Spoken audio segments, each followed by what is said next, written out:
Прадня, гъза ти раздели, това е символ, че ти се свери. Гранушки, може ли малко помощ, че заседнах? Не питай как стана. Аре бе, какво стоиш като пръднал зайк в люцерна? Елай ми помогни. Моля! Това ли заслужавам аз? И си тръгваш най-нагло.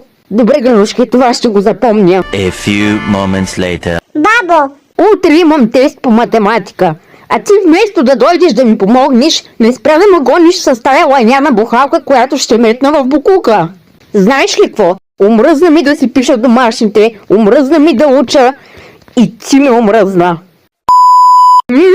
Как сладко ще си хапна динката.